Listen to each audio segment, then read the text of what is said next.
whew, we needed It's that been break. our longest break yet, I think. Yeah, it's been a while. And so, it's been a while. But we needed it. So if anyone else has been going through feeling like they're offline, if you've been sticking your hand into toilets, send us an email. Tell us about it.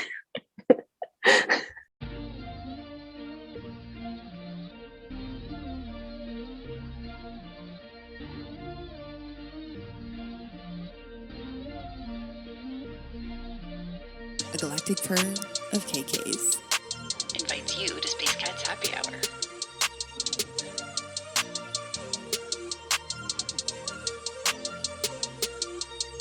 Let your mind relax. We meet in a dimension outside of time, where the playfully curious thrive. So go on, fill your 10-cup chalice with the sacred elixir of creativity. Laugh till you breathe violet flame at the theme's absurdity. And above all, let out your full-throated song with us. Here at Space Cat's Happy Hour, with the galactic purr of KKs. Welcome to Space Cat's Happy Hour. We are, shocker right away. We're recording on the very last day of Mercury retrograde, which is following, for me, the most intense Mercury retrograde in a while, following the most intense eclipse season in a while. We've just come out of the new moon in Gemini too. And good, right away a call to interrupt. Just you disappeared. Where did Zadikat go? Well, you know what? We do love our on the noseness here with the Mercury retrograde. Zadikat getting kicked out of the. I'm back. I'm gonna get my Fox avatar back, and I was just rambling to myself and be like, "Yep, we do love the on the noseness here of being in Mercury retrograde, and Zadikat gets kicked out of the zoo." I got kicked out. Okay, I'm in now. Okay, there I am. Gouges. Well, it was also the air ducts stupid cleaning spam call, which is always a reminder to like do a bit of energy clearing for me, of like clear and shield yourself. You're a bit too open. So I feel like the clearing has been like I was talking to you before we push record about how I feel like there's a big flush going through my system and just yes, coming out. Okay, not comfortable. I'm gonna just list off right away for the brain. Yes, to keep on track, the big flush, burnout, things that happened during the eclipse, and follow up from that. But flush. I had a dream about a bathroom last night too. That's very. Oh my god! Yeah. My team is usually pretty kind with me because they know, like, or my higher self or whatever knows how sensitive I am. So I'm not like a Jessa type who loves to be burnt by my higher self, like ribbed or whatever. But I do feel like they've been poking fun at me so I was like, what is this? Anyway, okay, I'll just tell the story. So I had within the span, during the eclipse, peak eclipse, in the span of a week, I had 2 instances where I had to stick my hand into a toilet, one of which was like a train toilet. And they were, I won't give any more details than that because they were truly about as bad as you can imagine. Oh my God, I didn't know that. The second one wasn't quite as bad as the first on the train. The train was really like, it's kind of a funny story, but I don't want to be gross. But anyway, and then since then, YouTube has been like suggesting videos where it was like Amy Poehler's friend Maya Rudolph almost stuck her hand in an airplane toilet for her. So then I watched that, and then I just was like watching just random other interviews. That had nothing to do with toilets. And then like there was in the middle of another one, it was another person being like, I dropped my sunglasses in your in your toilet backstage to the host. And he was like, did you get it out? And she was like, yeah, with my raw hand. Like, so at the peak time when I had that experience, I was like, what the fuck is this message? I was like, is this message that I'm fishing around too much? Like I'm going digging in the shit too much. Like I'm looking for problems, I think that actually is it.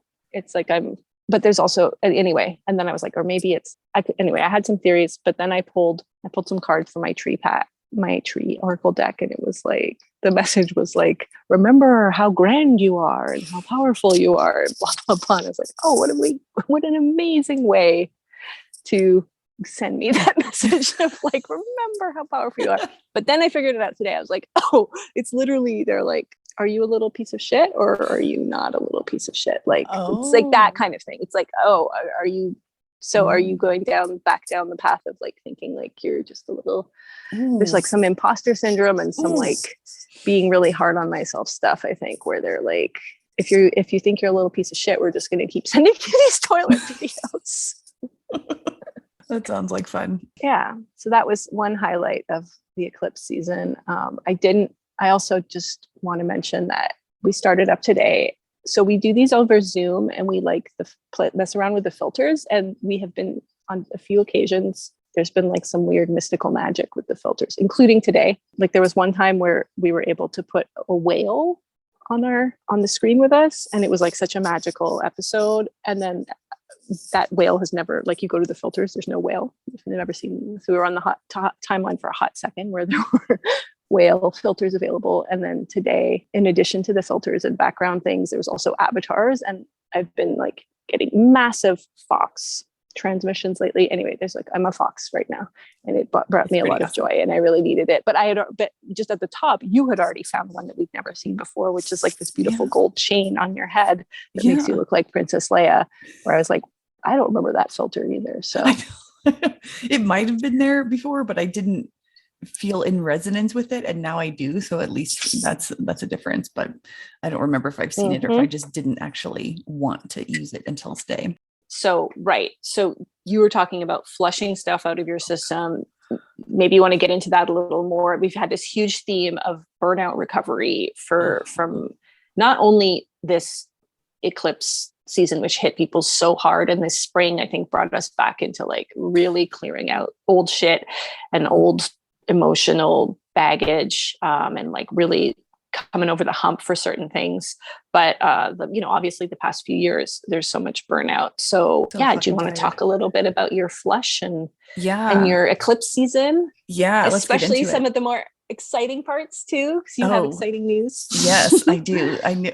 I was just this morning thinking about our time capsule that we recorded before the eclipse, and we were like, oh my God. And we were so, I forget what we recorded. We were saying, I need to rewatch it. That's what I was thinking. I was like, okay, I remember us talking about how the eclipse season was going to have us facing our worst fears, but that they wouldn't be that bad.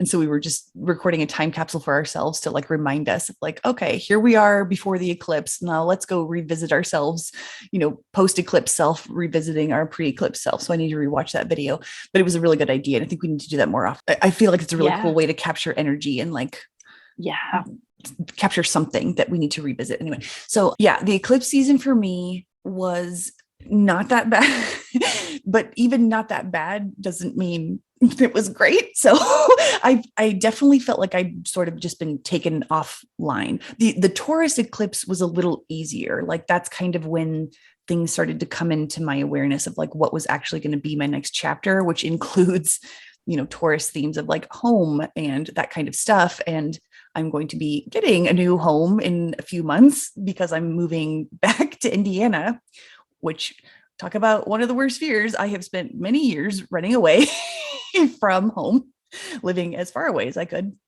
And the thought of going back has never been appealing to me, but I knew that because this was coming up during the eclipse season and because it was a worst fear of sorts, even though I don't really have that much of a fear of it now, but like it has been in my past, I was like, it's not that bad because I'm going to be living in an old farmhouse. It was built in 1848 and it's very much a piece of land that was in the era of like stealing from the Indian or the Native Americans. And I am getting syncs about clearing colonial type karma, like Lyran type stuff. And I was like, okay, all of this made just too much sense to me to like, I'm not going to fight the universe. I'm going to go back to Indiana. I'm going to live in this fucking farmhouse. I'm going to, whatever comes next for me there is going to be, it's a mystery right now, but we'll unfold it as we get there. And there's also a spring, like the start of a spring there on the land where, I don't know, it's like water is underground, but then it starts to come up in a certain place.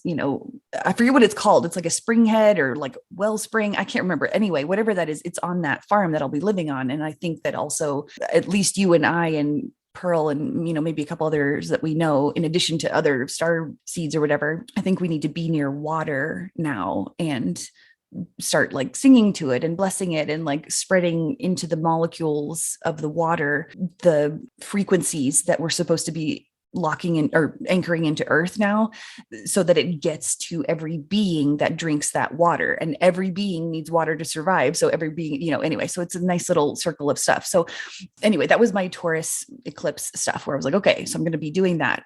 And then in addition to that, I was like, it felt like before you keep going, I want to say a few things about that. Yeah. And ask you a few things. Yeah. Okay, so first off, 1848, I don't know if we've talked on the podcast a bit before about 47, 48, but 47 and 48 in our galactic heritage deck that we both have that Lissa Royal Holt made. 47 is the Lemuria era and 48 is Atlantis. It's like these energies of like cataclysm and grief, but also masculine, feminine. And it's been just constant. These numbers have been coming up again and again as we're integrating these energies. So it's so interesting that you just blew my mind. I did not put that together until you said that. And now I'm like, how the fuck? That was so obvious. And I still needed you to say it for me.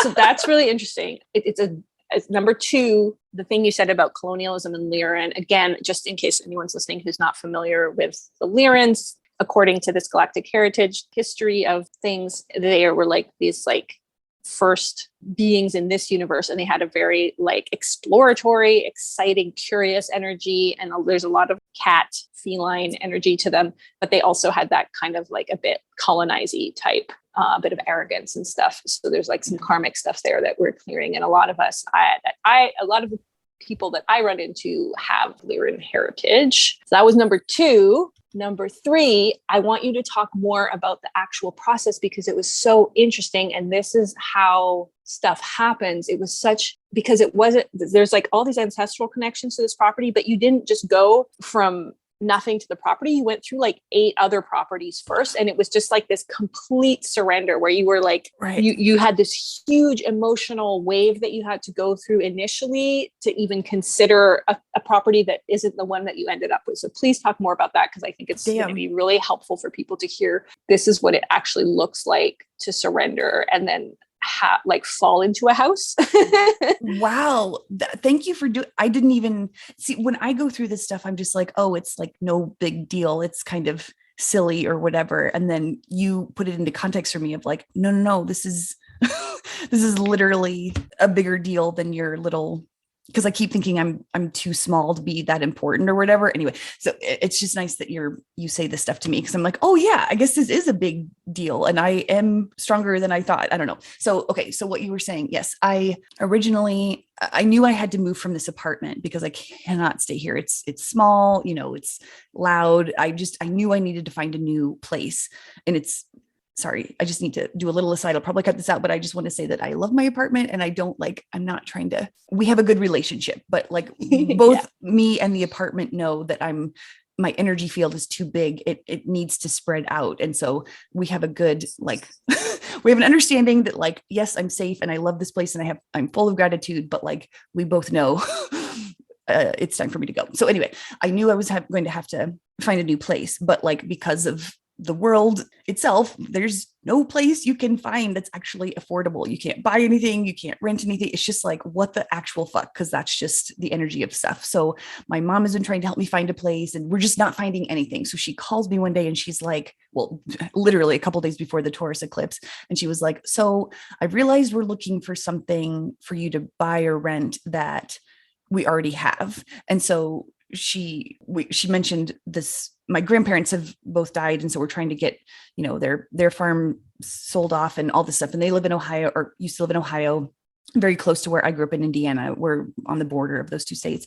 And so there's this piece of land on their farm that is deeded separately from the house and the surrounding fields. And so we can keep that piece of land and still sell off the farm because we just don't need it. And we don't want to be farmers. Anyway, whatever. So, and throughout my lifetime, I've had memories of this piece of land on my grandparents' farm. It sort of lights up in my memory in a interesting way. And it's usually in a way that I just dismiss it. I'm like, oh yeah, childhood memory of walking in the woods, whatever. I just kind of have it. But I've always noticed that light to it. It's an interesting yellow gold light. Anyway, so as soon as my mom said this about the farm, I flashed back to all those memories I'd been having of this little childhood walk in the woods type place. And I was like, oh my God, it's lighting up in my memory all these years to point me to this spot where my mom is telling me I need to live there. And I'm like, fuck it. It's my higher self, like give me all these stuff. And I just need to say yes. Like I can't not do it.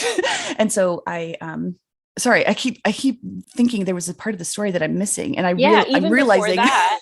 Even they okay, offered so yeah, you a random house yeah, that had nothing to do with anything. Yes. Okay. So before this, my mom wanted me to go in with her and buy this piece of property, like in Michigan, where I was born, but up by Lake Michigan. And I was like, God damn it. I don't want to go back to the Midwest. I don't want to be that close to my family, like all this stuff. I was like, shit, I do not want to do this.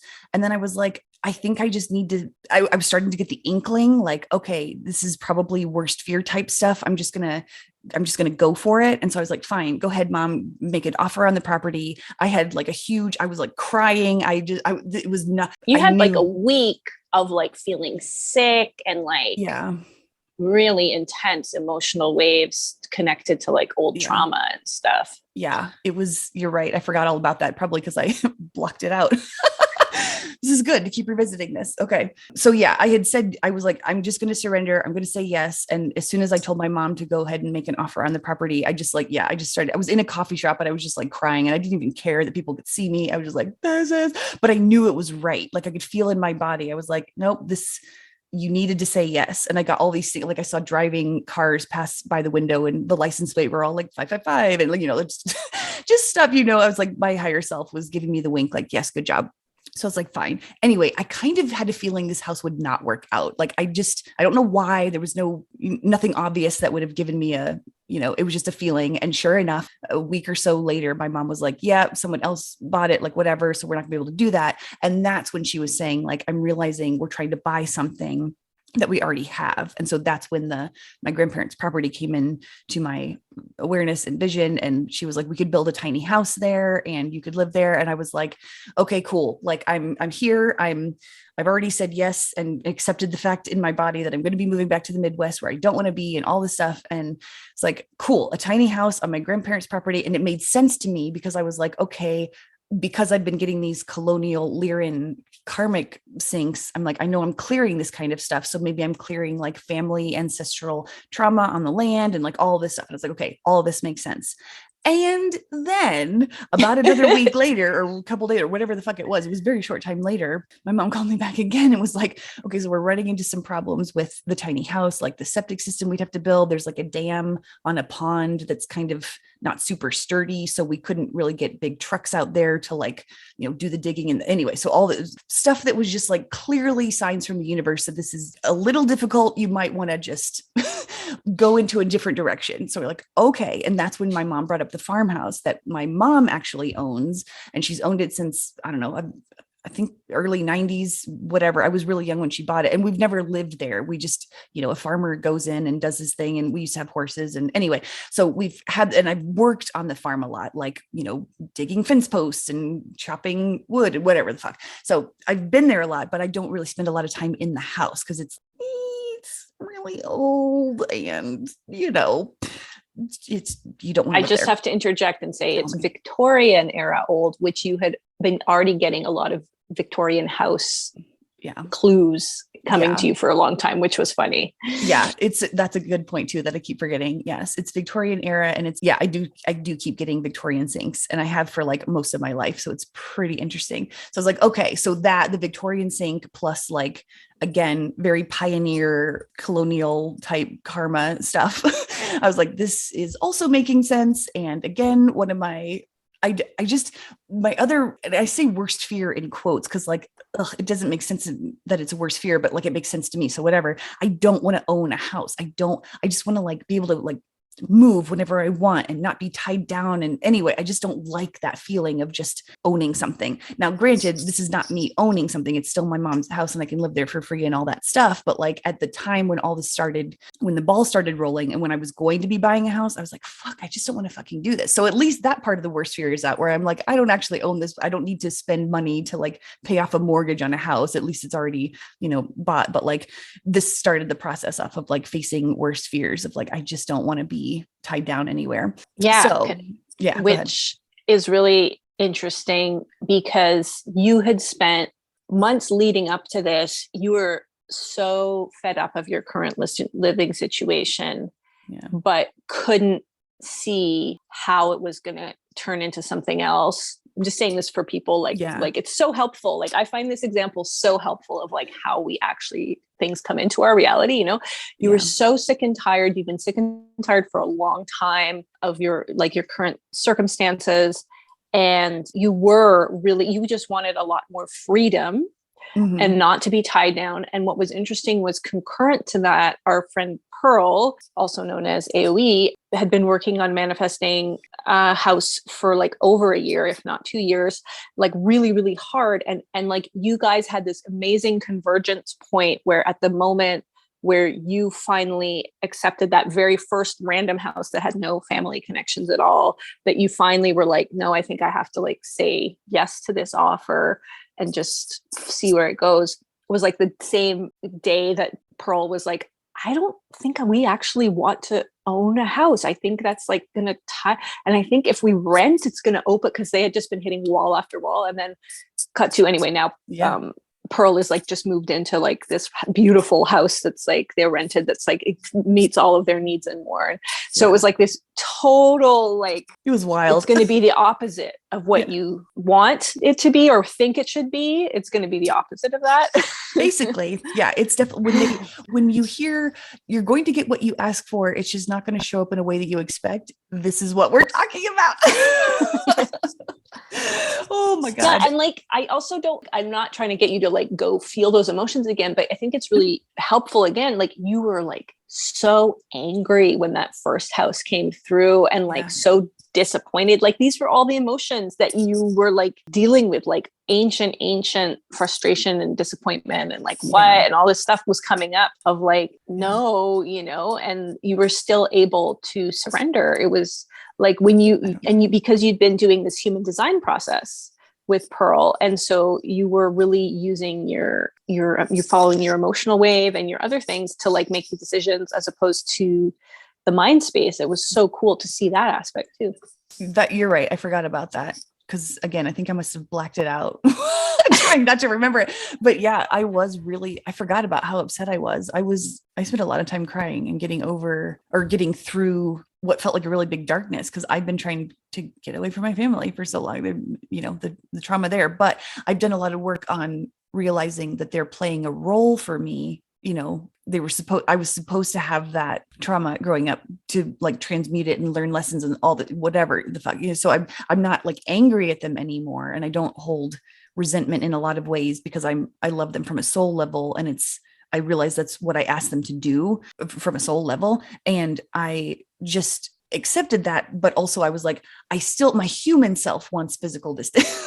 And I was like, I don't ever want to be physically close to them. But even though I've accepted it like in a mental sort of way yes, in a heart space way too, of like loving them and getting over that sort of trauma. But I was still just like, I'm good with where I'm at and I don't need any more, pushing to heal any more other stuff. And here we go with this fucking eclipse where I'm like, don't even get what I want physical distance wise. Like I'm literally moving back within, 4 or 5 hour drive distance from them, which to me is a little too fucking close. but yeah, I forgot that felt pretty bad actually. You're right. But at the same time, epic. Yeah. Epic is a good word for that. At the same time, I felt like I moved through it faster than I was expecting. And I think it's because, or not faster than I was expecting, but like faster than I would have in the past. And I think it's because one, we've all been doing a lot of work on releasing trauma and like seeing things from a galactic perspective so that we can, we get the bigger picture and it's easier to heal from that standpoint, at least for me. And so that was one thing. And also, astrology and like our dreams, our prophetic dreams, and like all the stuff that we talked, like downloads and stuff. It was just like, I knew, because we'd made this time capsule video, it was like, I knew we'd be facing fears, and that if we just moved through them, I forget how I worded it. It was like, something's going to happen in May that it'll be our worst fears, but it won't be that bad. And it'll send some people back to sleep, because it'll be like a sort of last test, is a little strong, but kind of a test of like, are you all in? And by being all in, for me, that meant, are you trusting, yourself, the universe, the higher self, like all that stuff? Are you trusting that moving through there's going to be literal, amazing miracle age stuff on the other side of this fear? And if you can accept that fear and like surrender to it and be like, okay, I'm going to go back to my family, I'm going to go back to the trauma, I'm just going to be in the heart of where I've been trying to escape my whole life and do all these things I never wanted to do and have spent my life running from. Okay, I'm going to go back and face that. And as soon as I surrendered into that, it was like my body just felt free of stuff. And yes, it came with the release of like a lot of tears and grief, but moving through that felt really good on the other side. I feel a whole lot lighter. I'm just like, okay, here we go.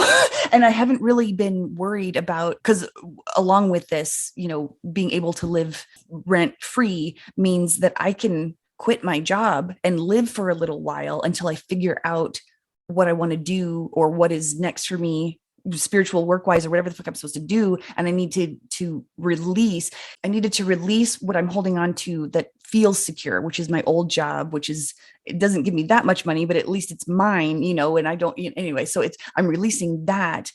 Yeah. And stepping into the literal unknown where I have no job at all. And yes, I can grab, like maybe work at a coffee shop or something. Like you'll figure it out, but like going limp into that and just being like, I literally have no idea what I'm fucking doing, what the universe is going to give me. I have no concrete opportunities on the other side of this to like step safely into. I'm literally just jumping off a cliff and like, I guess the net will appear. I don't know. And it's not a comfortable feeling, but I'm also, I just, at this point, I'm so tired of fighting that I'm like, literally, higher self, take the wheel, because you know better than me. And I am tired, and I'm tired of being tired and pushing and all this stuff. And I'm like, if my higher self literally wants me to enjoy this lifetime, I came here to, have fun and live in joy, and yes, do all the trash and recycling work of this age, but like literally just be a part of the age of miracles. And so I'm like, I can't see it from my human perspective because I can only see so much, but like my higher self is like,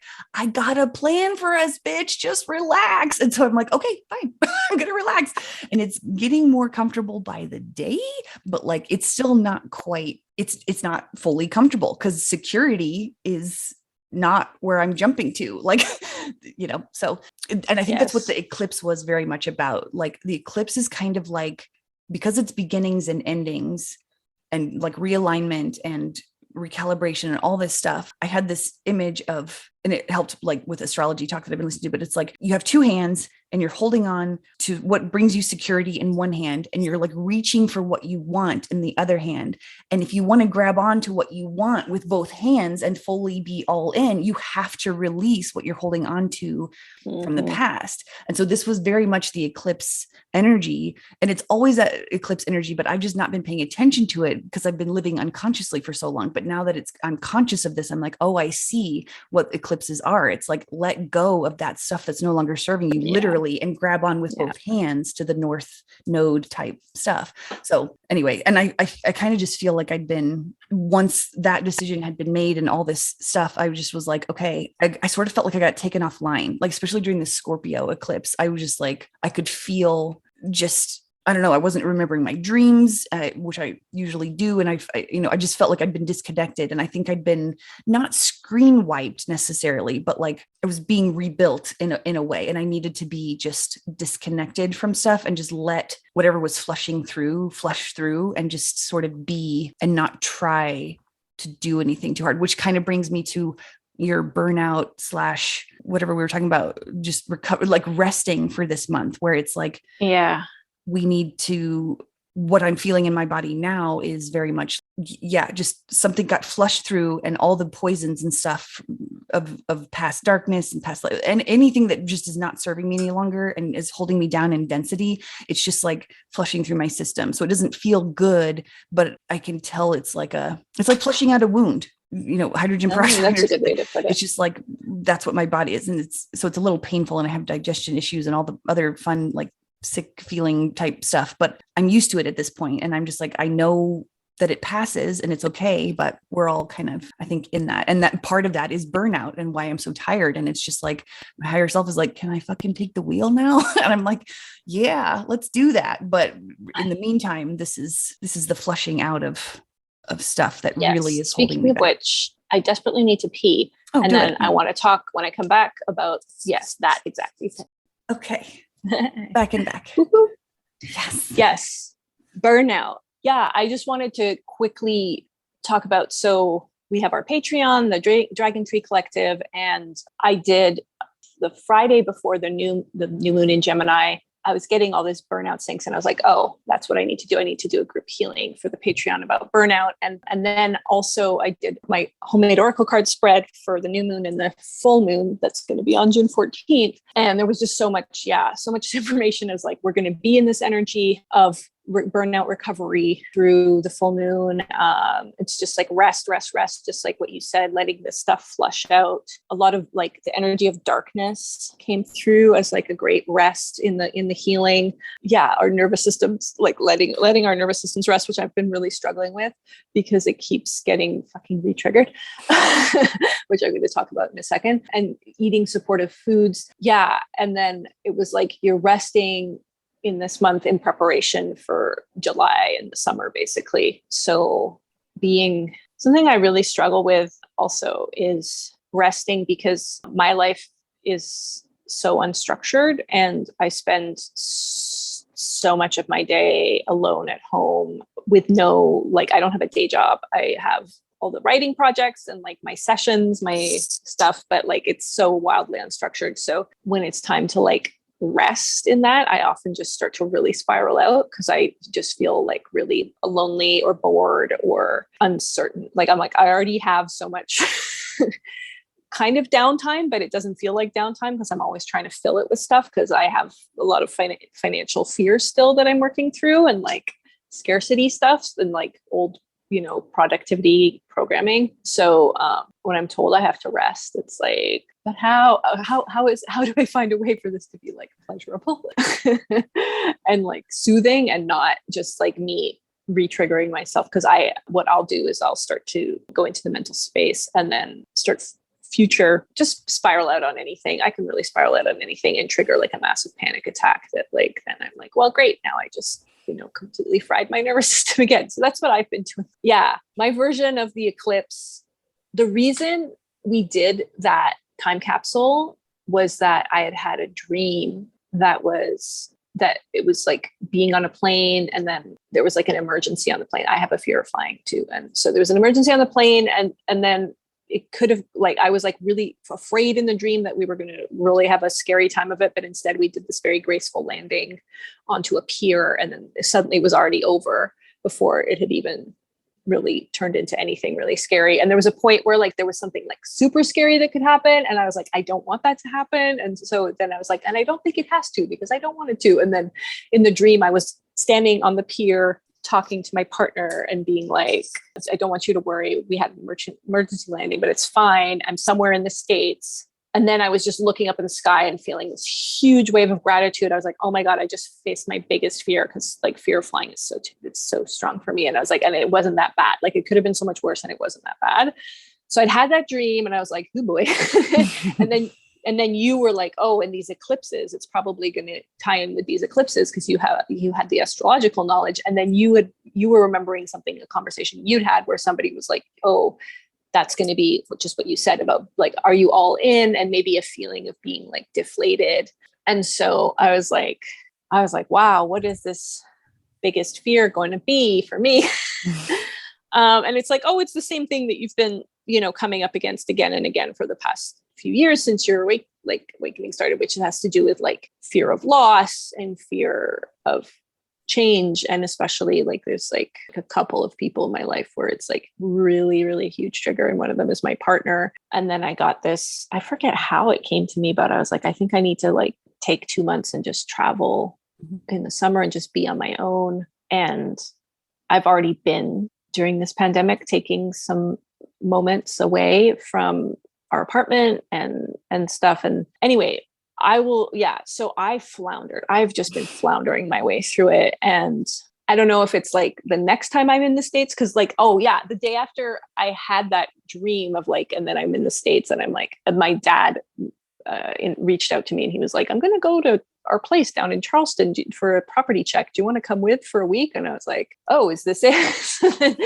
But when I was in Charleston with him, I was like fully in the soup. I was having like daily panic attacks because there was just like a lot that came up between me and my partner. We've been dealing with a lot of like like figuring out things related to neurodivergence and like codependency in our relationship. We've been together for so long. And like, so when I initially said that I was going to go away, it did not go well. We had some incredibly intense is a mild way of putting it, conversations about it. And it really was, even though like with all of that stuff saying it's going to be fine. And like, you don't like, they were just my guide, like my team or my higher self is always trying to tell me, it's like, you know, you don't, it's about what you want. So if you don't want to break up, then you don't have to break up. Like choose your apple, as Jessa puts it, you know, that like when you're stepping out of karmic reality into this new way of being where you don't, it's like letting go of the idea that there has to be this huge, heavy price for any change and stuff. But I just, so many demons and like looping obsessive thought spirals that I just, and like on top of that, so there was the stuff with our relationship that is like a really deep old, he's had a bunch of like terrifying. We had like to play our loop of like, he'll have a terrifying health thing come up that's completely inexplicable and looks really dire. And then it takes forever to get any kind of diagnosis. And then it just goes away on it. And it's like, it's happened so many times and it's just always really, anyway. So there's just so much like shit. I'm not explaining this very clearly, but anyway, so there was that, there was that, all my biggest triggers. But then on top of that, there was so many financial uncertainty things because we have like hit the point where it's like, wait, I really feel like I need to be bringing in more income than I am. Also because he hates his job. And that's a big thing is like, he wants to leave it, but he doesn't feel we've gone back and forth in our relationship. We've rarely worked at the same time. It's usually been one of us having a mental health collapse while the other one works. In the course of our 12 years together, that's like, I'm not joking. Like we maybe had like, I think we had like a year and a half overlap where we were both actually working because we're not meant to function in this capitalist society. And like, we're not meant to make it work, but it's like, you know, that's all well and good, but then to live through it and not feel like the shame and like the terror is another thing. So we've been in a long cycle where he's been the one holding it down and I've been writing books and then like getting, anyway, I still feel the need. I'm like, I'm doing stuff. Who cares? I know. I feel the same way. Yeah, but same. Not bringing in money. And like the two of us have such an incredible terror also about being able to find work. Like neither of us have that feeling like, oh, in a pinch, I could. Basically, when I left my last full-time job, my misophonia, which is the hearing, it was at such, because they didn't want me to work there anymore, but it was like such an intense level. And it's like, it stayed at that level. So I'm like, I don't feel like I can just like get another office job or anything like that. I have like so much baggage around it and he has stuff. And now we're realizing it's because he's been on the spectrum all along, as well as ADHD. So for him, it's like job interviews are a nightmare. Communicating with people is just a total nightmare. And he left the job. Anyway, I won't get into his details, but he's had very traumatic experiences of like things not working out in a job situation and then like close to like a decade of unemployment. So it's like, I know those are all illusions, but it's like, fuck, do they run deep in us? So it feels real because I mean, we're in this like incredible VR game, but like we can't, we just can't. It's that like, it's like very Jessa, I was just hearing Jessa explain it again about like when she actually put on a VR thing and like you had to step off a cliff and she was like, I know I'm safe, but I can't do it. And it's like, yeah, it's the visceralness of it. You're like, I know I should. So it was all just, I was finding it to be a lot. And I was just being really hard on myself because I kept being like, you know, everyone's telling me it's going to be fine. I should be able to do this more gracefully and like, anyway, but also, and then simultaneous to that, my kitty cat of 20 years was like finally getting ready to die, and she died. I forget, somewhere in those eclipse times, she finally died.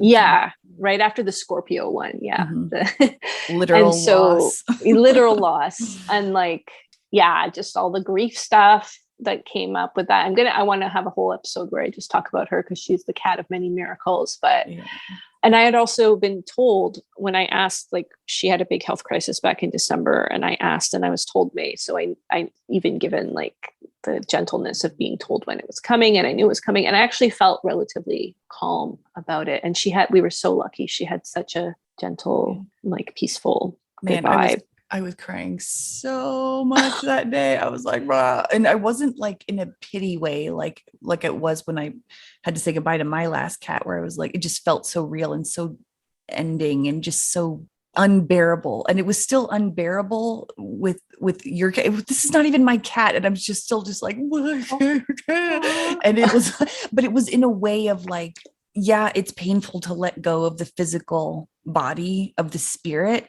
but like I knew she wasn't gone, like her body was gone, but like and she's coming back, you know, and I could tell all of that, but it was still just like that human experience of losing that physical avatar of that spirit. And it was like, God damn. So it was like I wasn't in that same type of sadness that I was in the past with my own animals that I had to say goodbye to. But like, I was just surprised at how much it affected me too. Cause it was not, like I said, it was not my cat. Like, and I was just still like, it felt like a lot, but it was sweet to be included. That was what I was also appreciating. I was like, I felt like I was part of a little family, just, a little on the outskirts, whatever. Yes, anyway, definitely. It was nice. No, like I was talking to you on her last day. You were very comforting. It was really nice it was really cool to you, and it was really cool.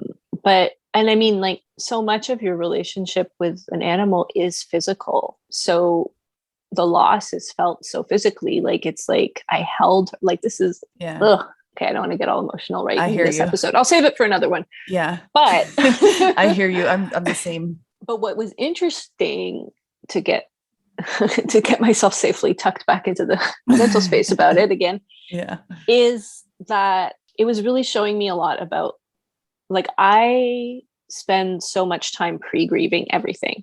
And I came into this world just full of grief. And I think I'm pretty sure, because I had a mushroom trip about this, that part of it is because this is my last go round on earth in this level of unconsciousness. And I'm one of those people that's like had a lot of incarnations on earth.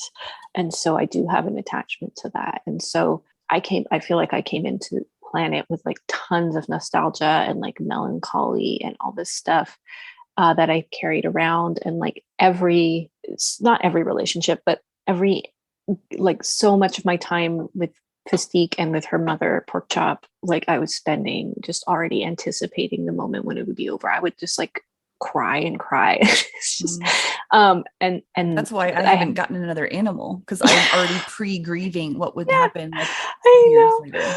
And now once they're gone, you have this interesting thing where with grief, which I think so many people talk about, where it's just like it's never what you expect it to be. Like, you have that moment, at least I did, when we actually took her to the vet, where I was just like bawling, and that's cathartic. But then after that, you can't really access that. And so you just feel, and you'll have moments where you're not thinking about it. And then it'll get triggered and you'll kind of feel gross, but it's like just more like, you're like, why can't I feel happy? Why do I feel tired and gross all the time? So true. And and so anyway, so it got me off on this whole tangent, because everything in this earth realm, there's so much we've carried in stuff from this lifetime, from other incarnations, and also from our history. it's like any one thing, not to get too like culture, like topical, but like any one recent news item, you could spend the rest of your life grieving, let alone World War Lifetimes. I, World War II, genocides, Yeah. slavery, like human history, right? Like we could just spend incarnation after incarnation grieving. And we have. And we have. That's what we're basically doing. But what we're not allowing ourselves to do is Actually let it allow go. grief to coexist with other emotions, like really, like, or some people in the world, I'm sure, have a better handle on this, and at different times on the planet have had more of a much better, healthier relationship to grief and change and death. But it's like we just choke off joy, and we choke off the fun stuff, and we just keep pointing at what's sad. And it's like, yeah, we can keep pointing at what's sad forever, and you're never going to get to the bottom of the sadness. But it's like, yeah, so that message was coming through really loudly, and I kept wanting to like say it publicly of like we have to allow grief to coexist with other emotions, and like figure out a way to not deny the grief, but not have it be the only guiding force of our lives and our existence. That makes sense, because we've been holding on to, if we don't feel bad about something, that makes us a bad person. And we need to let that go, because we can't move into true joy without actually allowing for both to exist at once. And we can't worry about the judgments of like ourselves or others of, I don't know, we need to set the example by living the example of like living in joy, and also having that relationship to just allowing it to exist, coexist in peace. One does not negate the other, and they can both be true. And we've for lifetimes and lifetimes and fucking lifetimes just held up being that toxic empathy as like the golden example of being a human. And it's like, no, it doesn't work. Yeah. It's a reevaluation of our relationship with grief and compassion. It's just like, and empathy. Anyway, it's a long, I can feel it in my body, and I don't even know if I'm describing it well. You were doing a good job of describing having it coexist, but yeah, that's definitely what I think, especially what this Scorpio Taurus nodal axis is doing, is that exact thing where we can live in joy. Like Taurus is like, we have this body, let me fucking enjoy it. This life is great. All the 5 senses and 6, all of our senses being involved in like a full embodied human being on this beautiful earth, like just in literally just wallowing in the joy in like the best way. And then Scorpio is like the death and the grief and like all the, whatever. And it's like, yeah, they can both, they're literally 2 sides of the same coin. Like they can coexist. And that's what we're moving through right now, is that holding space for both of those things, and our discomfort with living in joy while so much bad shit happens. Yeah. And just sort of accepting that and surrendering to that being okay. And it feels weird. Also, I live in the dream now. I don't have to, there's nothing to prove to myself. My reality is fully a dream. It's constantly in the moment, mirroring back. Like, anyway, I'm not gonna, but I don't know why I got off on that. I forget what I was like that. Oh, I was going to say that we keep looping. We're looping in our collective dream over the same traumas presented differently, in different, but it's the same thing again and again. And then we want to point and look at it and say, we need to do something about this. Why aren't we paying more attention to this? Everybody, we're like clockwork oranging our eyes open to every horrific thing that happens, because we keep looping. But the reason that we keep looping is that we're not taking that step that breaks the cycle, which is the actual step of like giving up on the systems and actually walking away from them. Which looks, I'm not here to tell anybody how to live their lives. And I think the way we do that is going to look different for everybody, but that is what would actually bring us some collective relief. And it's like, we're still holding on. And I'm talking to me, because this is what I'm doing right now with my financial fears. And like, I know that taking this time away is like going to be it's very much to like shake me out of my comfort space. And like literally what you're doing, walking away from your job, that kind of stuff is the kind of steps. When we take those steps away from the structures and systems that are in place, and we stop, literally when we stop trying to fix the freaking political system. I know. But like Yeah. when we do that, then we're going to feel that relief that we've actually, because we're not feeling it, and that's why we keep getting so upset and triggered, and we can't find it's because we haven't taken that actual step of surrender. That's like a gesture of collective solidarity. Yeah, there's so much guilt there too, and I feel like because I don't have any past life memories yet of me incarnating unconsciously in Atlantis to bring us into darkness. I know you have. And I think probably my ego wasn't able to entertain that until maybe pretty recently, as in like maybe yesterday. I don't know. But like imagine human incarnations where your soul knows you are like descending, you are bringing this entire civilization, this entire world into a dark age because we wanted to experiment with how it feels to be disconnected from the divine feminine. And we are higher selves from a galactic viewpoint. And I could see this in myself. But I knew I could feel that discussion of the collective discussion. Like, what do we want to experience next? Okay, it's going to be disconnect from divine feminine. We've never done this. And like all the plans. And I could feel my self from that viewpoint, understanding that was an interesting experience that would help us learn more about who we are, etc. But like when you think about being an unconscious human, if you start to have those memories of like, it's subconsciously, it's all in your subconscious. So you carry this grief of like, oh my God, I'm bringing into darkness this entire world on purpose because this is what we want to experience, all this pain or whatever. We didn't know what it was going to be, but we probably knew it was going to involve a lot of suffering. And so we're waking up from that now. It's like the completion of that cycle where we're like, we've been in that dark age and now we're moving up into a lighter age of like actual conscious creation and like age of miracles and, you know, all the things and like memories of all these truly connected to our higher selves in a way that feels magical. And so we're remembering ourselves, remember being purposefully into darkness. And so it's like that guilt that we must feel as like empathetic humans. It doesn't feel good to have looked back on all of these past incarnations of suffering and awfulness and disconnection from the divine feminine. And it's like, yeah, we need to let that go so that we can get into this full age of miracles. But we've had eons of living in this pain. And it's like, I don't know, the dings that our souls have taken with these journeys. It's just hard for our human selves to let go of. But I don't know, I was feeling into that earlier where I was thinking about that cycle ending, and this is how and you said loops, and I was like, okay, yeah, we're breaking this loop now. And Also, that reminds me when I was talking about your house in the 48, which is that I got a really nice message during an Akashic Records reading about Atlantis, about it being like returning to it as a source of fun and joy and magic. Yeah. And I think that's like exactly, we're going to move out of like the tragedy of it and be able to like get back into like the fun stuff, which I think your house is very much pointing to.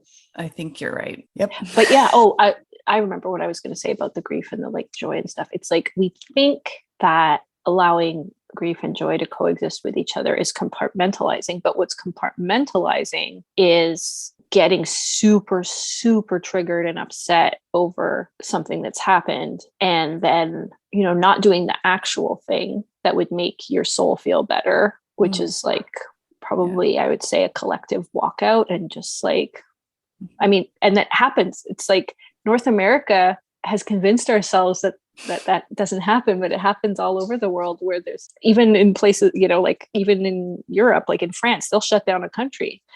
So compartmentalization is like hearing that horrible story, feeling awful for however long, and then just numbly returning to your daily life. Yeah, which is what I've been doing. Same. Until very recently. Same. And even now it's still hard because I feel that tug of like, but you're supposed to feel bad. And I'm like, no, it's not that I don't care, not that I don't feel bad, but I'm not allowing that to be my loop again. I'm going to I'm walking out. Yeah. It's like do weird. The thing that your soul would naturally do if it wasn't so afraid. Yeah. Of the consequences and the repercussion. Yeah. It's a tough one. It's a real, but it's getting easier. And I can tell. Didgeridoo. I don't know why I said that. That was weird. Didgeridoo sync is coming the way. It's interesting because my mom and grandmother were educators and did a lot of traveling to conferences to present, and took my sister and I with them. And one of the places was Australia. And I was 10 years old, and we went to this bar dinner thing. I don't know, it was part of the thing.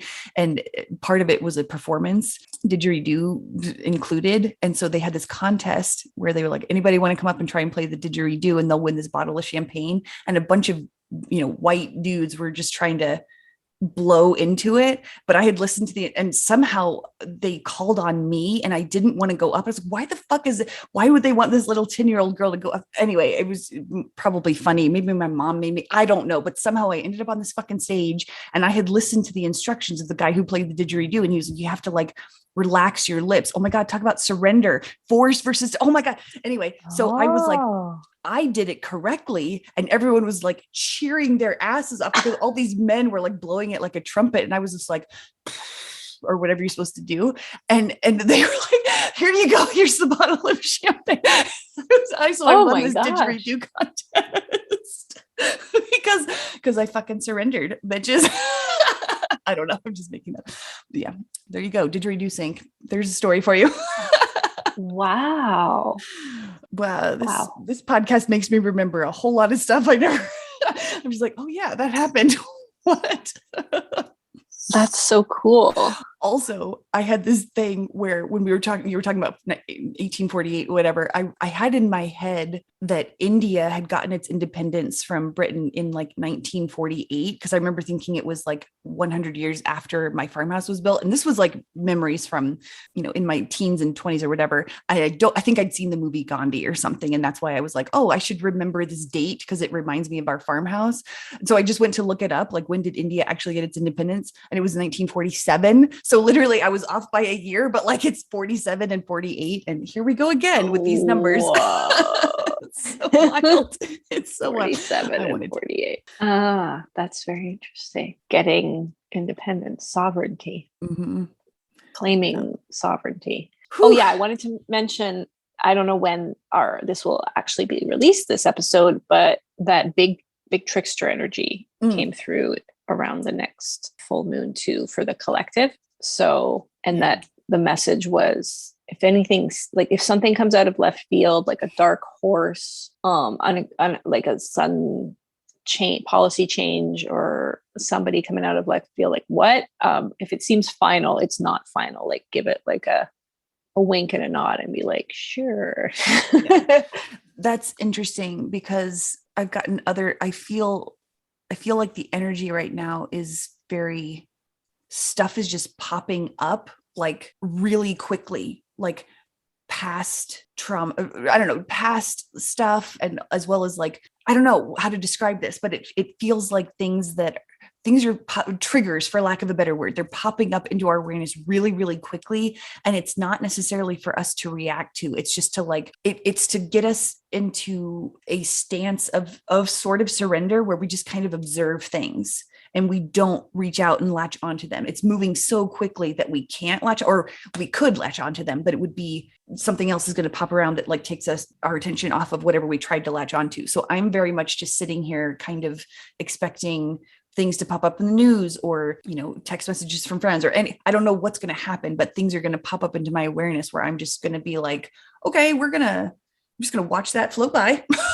and watch the next thing float by. And I feel like that very much is a collective thing right now. And if we're in a spot where we're already in observance mode, like kind of used to that, like you and I were just kind of like, okay, it's not final. This is whatever's happening. It's just very like quickly, because we don't need to do as much work getting into the observer mode like other people might, because they don't have as much practice as we do.